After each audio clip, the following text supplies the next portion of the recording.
일주일 전 수요일 날 목사님한테 연락을 받았는데요. 바깥에 지하실에 물이 샌다고 연락을 받았는데 내려와서 보니까 좀 심각하더라고요. 이미 안에서는 새는 것 같지 않고 바깥에서 새는 것 같은데, 어쨌든 잘라서 물을 막으려고 잘랐다가 이를 더 키웠죠. 완전히 저쪽으로 가는 물이 차단되어 버리니까 날씨는 추워지고 동파될까봐 걱정은 되고, 그래서 그 다음날 목사님께서 임시방편으로 다시 연결하시고 지난 토요일날 오랜만에 모여가지고 성도님들 도와주셔서 예상외로 빨리 끝났어요. 그래서 빨리 끝날 수 있었던 게, 그게 그 물값이 지난 여름부터 갑자기 너무 많이 나오는 거예요. 300불대에 나오다가 500불, 600불대로 올라갔더라고요. 그래서 이상하다, 그렇게 생각만 하고 있다가 여름에 한상수 형제님 부부가 또 교육관에서 있었고, 그래가지고 거기서 아무리 물을 써도 그만큼은 못 쓸 텐데 원인이 바깥에 땅에 묻혀있는 파이프가 터져가지고 그런 일이 생겼던 거더라고요. 그래서 쉽게 바꿀 수 있었고, 우리 젊은 학생들 두 사람이 아주 고생했어요. 정훈이하고 형윤이하고. 다른 분들도 고생했지만 그래서 너무 잘 끝나서 다행입니다. 날씨 얼마나 추워요, 요즘. 그래서 오늘 목사님께서 또 말씀을 부탁하셔가지고 제가 준비를 했는데, 말씀 준비하는 것이 얼마나 어렵고 얼마나 힘든 건지 정말 준비할 때마다 세상 깨달은데 목사님들 존경스럽다. 정말입니다. 시간을 아무리 투자해도 결론도 못 내리겠고요. 중간에 정리하다가 보면 하고 싶은 말은 많아지고 또 너무 길고 또 줄이자니 또 어디서 줄여야 될지도 모르겠고 참 어렵더라고요. 그래서 가능하면 짧게 하고 빨리 가야죠. 목사님 안 계실 때는 빨리 끝내고 빨리 가셔야죠. 그래서 어쨌든 준비된 시간 안에 끝내도록 해보겠습니다. 오늘 말씀 제목은 에바브로 디도를 본받자라는 제목이고요. 빌립보서 2장 25절부터 30절 말씀입니다. 제가 한번 읽어보겠습니다. 빌립보서 2장 25절부터 30절에 있는 말씀. 워낙에 유명한 말씀이에요. 에바브로 디도를 너에게 보내는 것이 필요한 줄로 생각하노니 그는 나의 형제요 함께 수고하고 함께 군사된 자요 너희 사자로 나의 쓸 것을 돕는 자라. 그가 너희 무리를 간절히 사모하고 자기 병든 것을 너희가 들은 줄을 알고 심히 근심한지라. 저가 병들어 죽게 되었으나 하나님이 저를 긍휼히 여기셨고 저뿐 아니라 또 나를 긍휼히 여기사 내 근심 위에 근심을 면하게 하셨느니라. 그러므로 내가 더욱 급히 저를 보낸 것은 너희로 저를 다시 보고 기뻐하게 하며 내 근심도 돌려 함이니, 이러므로 너희가 주 안에서 모든 기쁨으로 저를 영접하고 또 이와 같은 자들을 존귀히 여기라. 저가 그리스도의 일을 위하여 죽기에 이르러도 자기 목숨을 돌아보지 아니한 것은 나를 섬기는 너희의 일에 부족함을 채우려 함이니라. 제가 기도하시겠습니다. 아버지 하나님 감사합니다. 오늘 또 빌립보서 2장의 말씀을 가지고 저희들 함께 참 교훈을 얻기 원합니다. 아버지 하나님께서 저희들 마음을 주장해 주시고 또 쉽게 이해하고 쉽게 받아들이는 귀한 시간 될 수 있게 도와주시옵소서. 예수님 이름으로 기도했습니다. 오늘 본문의 배경은 이렇습니다. 사도 바울은 복음을 전하다가 체포되어 감옥에 구금되어 있는 상태입니다. 빌립보 성도들은 자기 목회자가 복음을 증거하다가 감옥에 갇힌 것이 너무 마음이 아팠어요. 목회자 중심의 교회에서 구심점을 잃어버린 거죠. 목자를 잃어버린 양들은 방황하게 되고 뿔뿔이 흩어질 수도 있는데도 불구하고 빌립보 성도들은 목자가 없지만, 목자를 잃어버렸지만 오히려 마음과 뜻이 하나가 되어 똘똘 뭉쳤습니다. 뿐만 아니라 옥에 있는 주의 종 바울 사도를 돕기 위해 십시일반으로 헌금을 모금해서 에바브로 디도에게 그 모금한 헌금을 바울 사도에게 전달하게 하였습니다. 그리고 바울 사도가 갇힌 감옥에서 지내면서 건강이 좋지 않은 사도 바울을 병간호하며 부지런히 주의 종을 돌보고 위로하고 격려하고 바울 사도에게 보냄받은 그런 사람이 에바브로 디도입니다. 에바브로 디도는 바울을 돕고 협력하게 하기 위해 교회에서 세운 사람이요 일꾼이었습니다. 그런데 문제가 생겼습니다. 파송 초기에는 바울 곁에서 열심히 기도하며 병간호하며 바울을 열심히 도왔습니다. 25절에 보면 나와 함께 수고한 자요 함께 군사된 자요 너희 사자로 나의 쓸 것을 돕는 자라고 바울이 말할 정도로 함께 부름받은 일을 위해 수고하고 맡긴 일에 책임을 다하는 그런 사람이었습니다. 바울 사도가 만족할 만한 협력을 다한 자요 격려를 아끼지 않는 그런 사람이었습니다. 그런데 에바브로 디도가 바울 곁에서 일을 하는 동안에 자신의 몸이 점점 쇠약해지고 건강이 나빠지기 시작했습니다. 병이 든 것입니다. 바울을 돕고 바울의 건강을 보살피도록 보냄을 받았지만 자신이 도리어 병이 들어 바울을 돕는 일에 쉽게 지칠 만큼 자신의 건강이 악화되었던 겁니다. 혹시 이 소식이 자기를 신뢰하고 자기를 이곳에 보낸 빌립보 성도들이 전해 듣고 성도들에게 염려와 실망을 안겨줄까 봐 더 열심히 힘에 붙일 만큼 바울 사도를 돕고 최선을 다해 섬겼습니다. 빌립보 교회가 감옥에 갇힌 사도 바울을 돕기 위해 파송한 사람입니다. 파송을 받고 사명을 감당하다가 병을 얻어 죽게 됐지만 하나님의 은혜로 다시 살아납니다. 바울 사도는 살아난 에바브로 디도를 빌립보 교회로 돌려보내려 했습니다. 그러면서 빌립보 교회 성도들에게 에바브로 디도가 자신을 어떻게 도왔고 어떤 삶을 살았는지 소개하면서 빌립보 교회 성도들이 그를 어떻게 영접해야 하는지 이런 것들을 언급하고 있습니다. 바울 사도가 디모데에 이어 에바브로 디도를 소개하는 데는 특별한 이유가 있었던 것 같지 않습니까? 그리스도의 마음, 즉 종의 마음을 품고 사는 것이 어떤 것인지를 다른 각도에서 보여주고 싶었던 게 아닌가 생각해 봤습니다. 에바브로 디도는 종의 마음을 품고 살 만한 외적인 조건을 갖춘 그런 사람은 아니었습니다. 바울은 사도였고 정통 유대인이었습니다. 디모데는 절반만 유대인이었죠. 그런데 에바브로 디도는 완전한 이방인이었습니다. 그럼에도 불구하고 그리스도의 마음으로 주님을 섬겼던 사람입니다. 우리가 성경을 읽다가 보면 많은 사람들을 만나게 됩니다. 왜 하나님의 말씀인 성경에 사람들의 이야기가 수를 헤아리기 어려울 만큼 등장하는 것일까요? 사실 사람 이야기가 아니면 주일학교에서 학생들한테 설교하기가 너무 힘들거든요. 사람들을 설교하기가 참 쉬운 게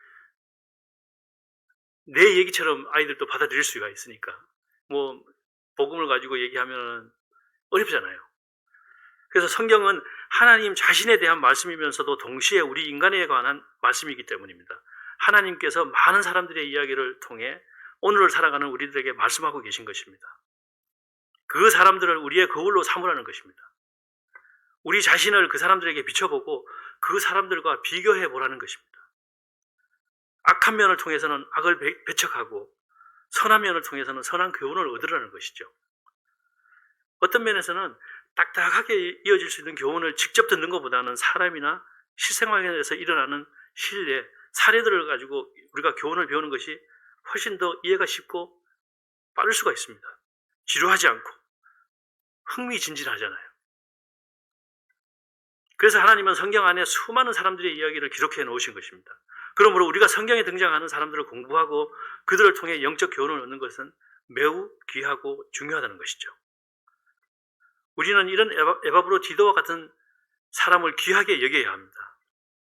자신의 건강이 악화되어 자신을 믿고 신뢰하고 자신을 일꾼으로 세워준 성도들의 기대를 저버리지 않으려고 자신의 건강을 돌보지 않고 열심히 바울 사도를 돕고 협력하는 그런 에바브로 디도의 마음 자세를 사실 우리가 본받아야 된다는 것이죠. 교회 안에서 귀히 여김을 받아야 할 사람도 바로 이런 사람이라는 겁니다. 에바브로 디도는 꼭 필요한 사람이었습니다. 사도 바울과 빌립보 교회 모든 성도들에게 축복이 되었던 사람 에바브로 디도는 과연 어떤 사람이었을까? 세 가지를 통해서 교훈을 얻기 원합니다. 첫 번째로는 그는 충성스러운 일꾼이었습니다. 25절에 그러나 에바브로 디도를 너에게 보내는 것이 필요한 줄로 생각하노니 그는 나의 형제여 함께 수고하고 함께 군사된 자요 너희 사자로 나의 쓸 것을 돕는 자라고 합니다. 바울 사도가 에바브로 디도를 필립보 교회로 돌려보내면서 그가 어떤 사람이었고 어떻게 자신을 도우며 일했는가를 소개하고 있습니다. 제일 먼저 그는 그리스도께 충성을 다한 사람이었습니다. 바울이 에바브로 디도를 소개하는데 사용한 5가지 단어가 있죠. 형제, 수고자, 군사, 사자, 돕는 자. 이 5개 단어가 그를 증명하고 있습니다. 특히 2번이나 반복되는 함께라는 단어가 그를 잘 설명해주고 있는 거죠. 빌립보서 4장 18절을 보면 에바브로 디도의 파송의 주 목적은 빌립보 교회가 바울을 돕기 위해 거둔 헌금을 전달하는 것이었어요. 그렇다면 헌금만 전달하고 나머지 시간은 자유롭게 쓸 수도 있었지 않습니까? 여행을 다닌다든지 주변을 어디 쇼핑을 한다든지 얼마든지 할 수 있었을 거예요. 그런데 에바브로 디도는 그렇게 하지 않았습니다. 바울의 사역을 위해 함께 충성을 다했습니다. 왜 그랬을까요? 바울의 일이 곧 그리스도의 일이었고 바울을 돕는 것이 곧 그리스도를 섬기는 것이었기 때문입니다. 그리고 그는 균형 잡힌 사람이었습니다. 그를 수식하는 5개의 단어 속에서 그것을 볼 수 있습니다. 그는 어느 한 면에서만 충성된 사람이 아니었습니다. 거의 모든 면에서 그는 뛰어난 사람이었습니다. 우리는 어떻습니까? 우리는 모든 것 다 잘할 수 있습니까? 여러분들 청소 잘하시죠? 또 청소 잘 못하시는 분 계시잖아요. 그런 것처럼 정말 어느 한쪽으로 쏠리기 십상인데 여기서 보면은 수고자, 군사, 사자, 돕는 자 여러 면에서 균형을 이뤄서 최선을 다해서 섬기는 사람이 바로 이 사람이었어요. 에바브로 디도였다는 겁니다. 균형 있게 모든 걸 다 잘한다는 것은 결코 쉬운 일이 아닙니다. 쉽지 않습니다. 어느 하나는 잘할 수 있지만 전반적인 모든 걸 잘하기란 정말 어렵습니다. 그렇다면 에바브로 디도처럼 모든 면에서 밸런스를 유지하고 섬길 수 있는 비결은 무엇이었을까요? 그에게는 항상 종의 자세로 그에게 맡겨진 일에 최선을 다하는 그 마음이었습니다. 우리가 가끔 가게에 있다가 보면은 간혹 가다가 세일즈 하러 오시는 분들이 있는데 세일즈 오시는 분들 계속 대부분이 명함을 갖고 계시잖아요. 명함을 보면 누군지 그 사람에 대해서 다 알잖아요. 명함을 딱 읽어보면 어디에 살고 전화번호는 몇 번이고 이름은 뭐고 다 알 수 있는데 자, 사도 바울은 에바브로 디도에게 명함을 만들어줬어요. 바울 눈에 비치는 에바브로 디도가 어떤 사람인지 25절에서 5가지로 설명하고 있습니다. 간단하게 다시 한번 살펴보겠습니다. 첫째, 형제였다고 했어요. 그는 형제였다. 형제라는 단어에서 바울과의 개인적으로도 그리고 믿음으로도 한 가족이었음을 보여주고 있습니다. 우리는 그리스도의 피로 한 형제 자매가 된 것입니다. 이는 구원받은 사람들에게 사용되는 말인 거죠. 우리도 사람을 향해서 형제 자매로 서로를 향해서 형제 자매로 부를 수 있는 주 안에 가족이 되어 있는 것이 참 감사한 일입니다. 둘째, 함께 수고하는 자였어요. 함께 수고하는 자란 동력자라는 뜻이죠. 돕는 자, 동력자라는 의미에서 사역에 있어서 바울과 동력자 관계였다는 것을 암시해주고 있는 거죠. 자, 3번째는 군사된 자, 함께 군사된 자라고 말씀하셨습니다. 군사라는 표현에서 복음을 전하는 사역자로서 바울과 함께 싸웠다는 것입니다. 군사는 싸우기 위해 준비된 사람을 말하는 거죠. 군사는 훈련된 사람입니다.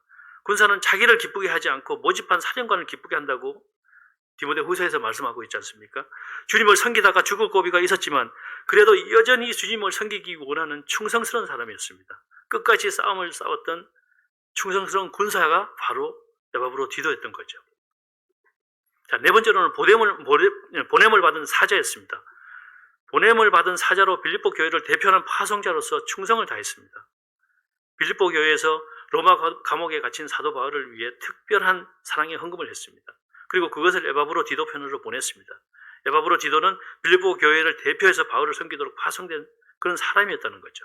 에바브로 디도는 모든 사람들로부터 인정받았던 신실한 인품을 소유한 사람이었습니다. 다섯 번째로 돕는 자. 자, 에바브로 디도는요, 빌립보 교회 성도들이 보낸 사랑의 헌금을 가지고 가서 물질로 바울을 도왔습니다. 그리고 직접 감옥 안으로 들어가서 온몸으로 사도 바울을 뒷받아주셨어요. 에바브로 디도는 본이 되는 그런 헬퍼였다는 것입니다. 자, 첫 번째가 충성스러운 일꾼이었다면 두 번째는 희생적으로 섬기는 사람이 바로 에바브로 디도였습니다. 그가 너희 무리를 간절히 사모하고 자기 병든 것을 너희가 들을 줄을 알고 심히 근심한지라. 저가 병들어 죽게 되었으나 하나님이 저를 긍휼히 여기셨고 저뿐 아니라 또 나를 긍휼히 여기사 내 근심 위에 근심을 면하게 하셨느니라. 자, 첫 번째로요, 병든 것이 알려질까 봐 근심했던 사람이 에바브로 디도였습니다. 빌립보에 있을 때 에바브로 디도는 건강한 가운데 출발해서 바울이 갇혀있는 로마 감옥에 도착했습니다. 그런데 로마 감옥에서 사도 바울을 돕다가 병이 들었습니다. 바울이 병이 들었다 다시 살아나게 된 에바브로 디도를 돌려보내면서 그가 어떤 사람인지를 소개하는 그런 내용들이 저희가 지금 지나온 내용들이죠. 에바브로 디도는 철저하게 다른 사람 중심으로 산 사람이라고 소개합니다. 예수님과 바울과 디모데가 그렇게 말한 것처럼 종의 마음을 가진 그런 사람이라고 소개해요. 어디서 그 사실을 알 수 있을까요? 빌립보 교회 성도들이 자신이 병든 소식을 들을 줄 알고 근심한다는 반응에서부터 알 수 있는 겁니다. 내가 병들어서 교회에서 내 모교에서 알려가지고 기도해달라고 부탁을 해야 되는데 모교회에 그런 부담을 주고 싶지 않았던 거예요. 내가 하나님의 일을 하기 위해서 교회에서 파송을 했는데 몸도 제대로 관리를 못 해가지고 병이 나가지고 중간에서 직분을 완수하지 못하고 돌아가야 되는 그렇게 되면 얼마나 실망을 끼쳐줄까. 이런 고민을 하게 된 거죠. 이런 염려를 하게 된 거죠. 빌립보 교회 성도들이 자신의 병든 소식을 들을 줄 알고 근심한다는 반응. 자, 자신의 병든 것을 근심하는 것이 아니라 자신의 병든 것을 알고 빌립보 교회 성도들이 걱정할까 봐 근심했다는 겁니다. 염려했다는 거예요. 자기 중심적이 아니라 타인 중심적, 내가 아니라 교회를 먼저 우선적으로 생각하는 삶을 살고 있었던 사람이 에바브로 디도였습니다. 자, 두 번째로는요, 죽기에 이르러 희생적으로 주님을 섬겼던 사람이다. 자, 저가 30절에 보면은 저가 그리스도의 일을 위하여 죽기에 이르러도 자기 목숨을 돌아보지 아니한 그것은 나를 섬기는 너희의 일에 부족함을 채우려 함이니라. 에바브로 디도는 그리스도의 일을 위해서라면 죽기에 이르러도 자기 목숨을 돌아보지 않고 주님을 섬겼던 사람이었습니다. 목숨을 걸고 생명을 다해 주님을 섬겼던 사람입니다. 무슨 일이든지 목숨을 걸고 하는 사람을 우리는 이길 방법이 없습니다. 에바브로 디도는 빌립보 성도들이 잘 못하는 부분을 자기가 대신 담당하면서 최선을 다해 바울을 섬겼던 사람입니다. 하나님께서는 에바브로 디도의 병을 고쳐주셨습니다. 에바브로 디도는 바울의 병 고치는 신유의 능력으로 고쳐진 게 아닙니다. 병들어 있는 에바브로 디도에게 바울은 아무런 도움도 줄 수가 없었습니다. 바울은 그저 간절히 하나님께 매달려 기도할 뿐이었어요. 근심 속에서 하나님께서 고쳐주시기를 기도했을 때 언제나 우리를 긍휼히 여겨주시는 하나님께서 죽을 병에 걸린 에바브로 디도를 고쳐주셨습니다. 긍휼이 풍성한 하나님은 우리를 치료해 주시는 하나님이십니다. 우리의 사정을 잘 아시고 친히 우리를 위로하시고 도움을 주시는 분이 바로 우리의 하나님이십니다. 자, 세 번째로는요, 존경을 받아야 할 사람이었어요. 에바브로 디도는. 28절, 29절 말씀입니다. 그러므로 내가 더욱 급히 저를 보낸 것은 너희로 저를 다시 보고 기뻐하게 하며 내 근심도 덜려 함이니 이러므로 너희가 주 안에서 모든 기쁨으로 저를 영접하고 또 이와 같은 자들을 존귀히 여기라. 자, 29절, 그럼 존귀히 여기라 이렇게 표현하고 있습니다. 바울은 빌립보 교회 성도들이 에바브로 디도를 어떻게 맞이해야 하는지를 세세하게 설명을 해주고 있습니다. 주 안에서 모든 기쁨으로 영접하고 존귀히 여기라 이렇게 말하고 있습니다.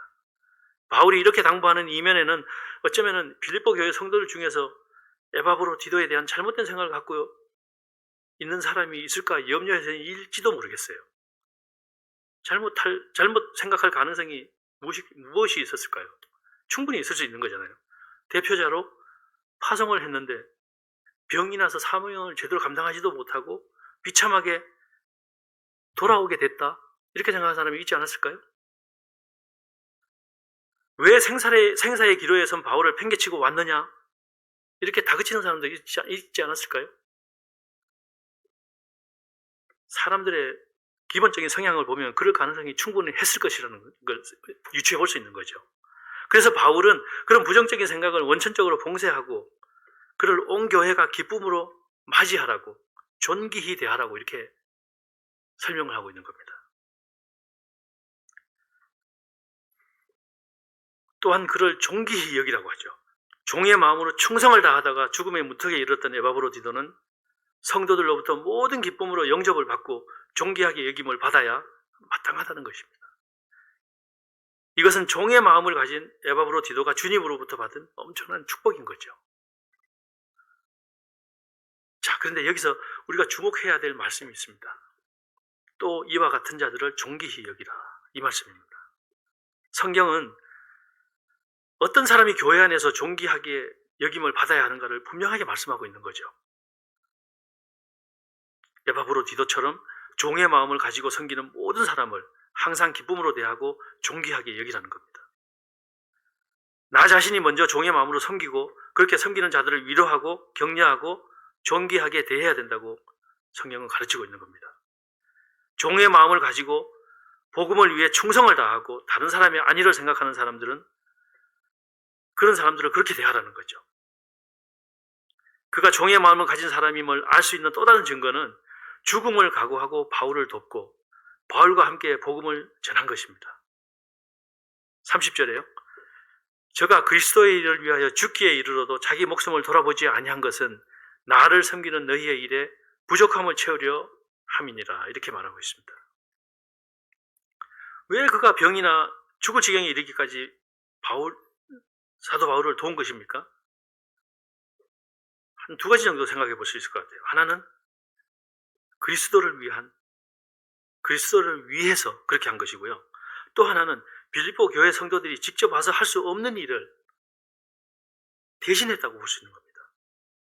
에바브로디도는 자신의 이익이 아니라 철저하게 타인의 유익을 위해서 헌신된 삶을 산 사람입니다. 제 자신이 부끄럽기도 하고 도전이 되는 말씀이기도 하죠. 여러분들은 예수님께서 구원해 주신 은혜에 감격해 여러분들의 목숨을 돌보지 않고 버릴 정도로 그렇게 살고 계십니까? 그렇게 살고 싶으시긴 하시죠.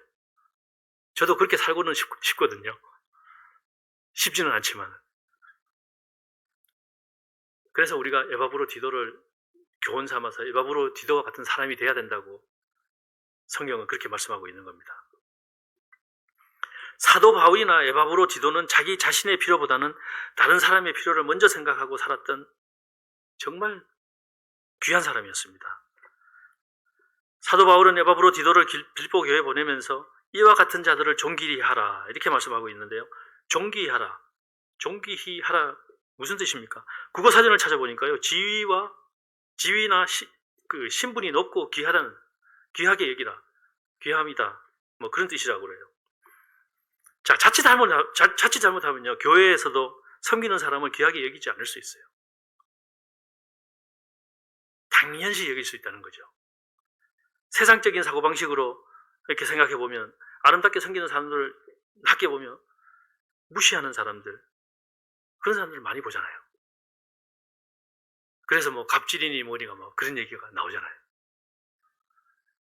그래서 어쩌면 우리가 세상적인 사고방식대로 생각하면 뭐 교회에서 헌신하는 사람들의 뭐 다 아시다시피 헌신하는 사람들이 뭐 되게 뭐 멋있고 이런 것들을 하는 일이 아니잖아요. 그죠? 설거지를 하신다거나 청소를 하신다거나 그러면 무시할 수 있다는 거죠. 그러나 하나님께서는 성경을 통해서 그런 사람들을 존귀히 여기라고 말씀하시는 거예요.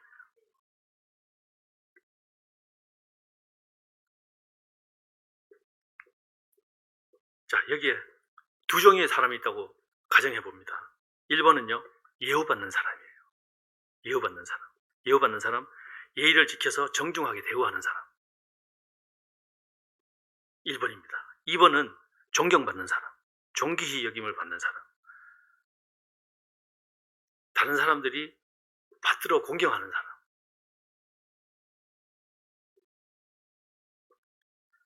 어떤 분은 평소에 남을 위한 희생보다 나 자신을 위한 삶을 살았기 때문에 나는 예우만 받고 살면 돼, 이렇게 생각하는 분도 있을 수 있을 거예요.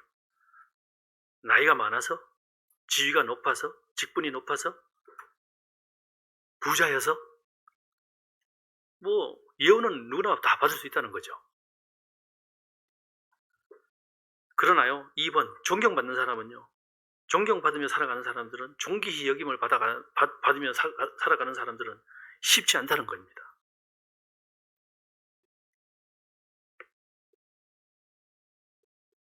어떤 사람이 존경을 받을까요? 존귀함을 받을까요? 존귀함을 받을 수 있는 사람은 쭉 설명을 드렸는데, 평소에 다른 사람을 먼저 생각하고 봉사하는 삶을 살았던 분은 다른 사람들부터, 많은 사람들부터 존경을 받을 수 있다는 거예요.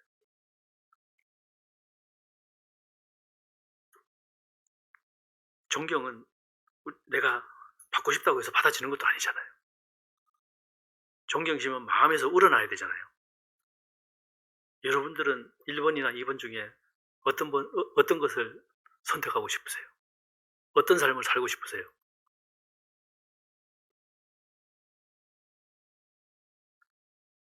저는요, 우리 교회 성도님들은 예우받는 수준을 뛰어넘어서 모두가 에바브로 디도처럼 존경받는 사람으로 기억되기를 원합니다. 에바브로 디도와 같은 사람이 우리 교회에 꼭 필요한 사람이라는 것입니다.